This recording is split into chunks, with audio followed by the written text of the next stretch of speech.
Et là, nous allons retourner au niveau de notre code HTML. À ce niveau, nous allons tout simplement ajouter un attribut classe que je vais nommer connecté cette fois-ci. Et je vais sélectionner l'attribut classe qui se nomme connecté. Donc, nous allons appliquer la même chose que nous avons ici. Et là, je vais attribuer la valeur 34 à la propriété auteur. Et là aussi, je vais ajouter du padding en haut, en bas 0. Mais à droite et à gauche, je vais ajouter 15 pixels. Et ensuite, je veux tout simplement transformer la couleur de mon texte en rouge.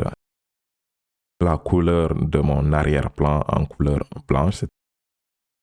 Et là, nous allons utiliser la bordure. Nous allons dire la bordure égale à 1 pixel et le style va être solide. Et ensuite, je vais donner la couleur rouge. C'est ça, RGB. Que nous avons là, RGB 218 41 28. Et là, enfin, nous allons arrondir en utilisant le border radius. Au border radius, nous allons juste mettre 17 pixels. Donc, qu'est-ce qu'il faut maintenant ajouter? On va ajouter ce qu'on appelle nous allons utiliser notre font family égale toujours, c'est le font Roboto. Quand il y a la connexion Internet qui va être téléchargée, si ce n'est pas le cas, nous allons partir au niveau de notre font par défaut, le font Arial. Et là, nous allons appliquer l'épaisseur de notre police, c'est-à-dire font weight. Je vais tout simplement donner la valeur 500 et ensuite, je vais ajouter la taille de la police, je vais mettre 12 pixels. Il nous reste tout simplement à transformer chaque lettre de notre mot en majuscule. C'est très simple, on utilise la propriété texte transform, capitalize. Qu'est-ce qui reste? C'est à peu près un peu l'inverse de ce que nous avons ici. Donc, c'est très simple. On va utiliser ce qu'on appelle notre pseudo class.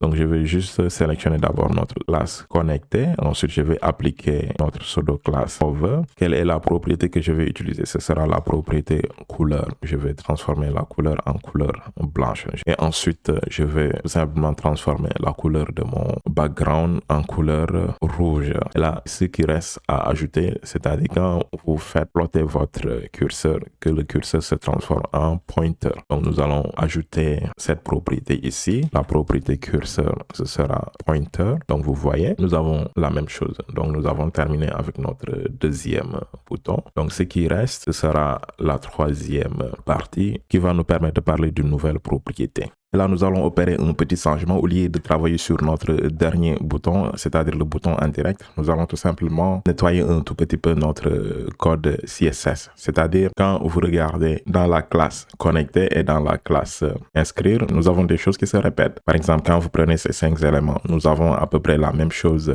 ici, en bas également. Donc, c'est juste une répétition inutile. Donc, on n'a pas besoin de le faire. Donc, quand vous avez des propriétés identiques pour des classes, vous pouvez regrouper ces choses ensemble. Et là, nous allons venir juste tout simplement en bas ici. Je vais créer une autre classe du même nom que inscrire. Ensuite, je vais mettre la virgule et je vais également sélectionner la classe connectée. Je vais mettre les accolades. Donc, ça veut dire la classe inscrire, virgule, la classe connectée. Tous les éléments que je mettrai ici, ce seront des éléments qu'ils vont partager ensemble. Je sais qu'ils partagent le même propriété telles que font family, font weight, font size, height, padding, etc., etc.